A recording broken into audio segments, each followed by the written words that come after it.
کربلا کا ریگستان، پیاس سے تڑپتے لب اور سجدے میں کٹا ہوا سر۔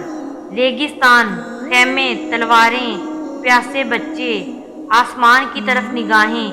یہ کوئی عام جنگ نہ تھی، یہ حق اور باطل کا فیصلہ تھا۔ حضرت علی اکبر، حضرت علی اصغر، حضرت عباس، حضرت امام قاسم کی شہادت کی جھلکیاں۔ امام حسین نے سر کٹایا مگر یزید کے سامنے سر نہ جھکایا۔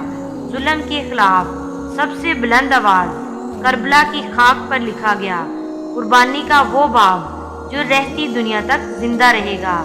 سلام ہو کربلا والوں پر جنہوں نے اسلام کو زندہ کر دیا۔ یہ صرف واقعہ نہیں، یہ ایک پیغام ہے۔ حسین آج بھی زندہ ہیں ہر حریت پسند کے دل میں۔ یزید مر گیا مگر حسین کا نام قیامت تک گونجتا رہے گا۔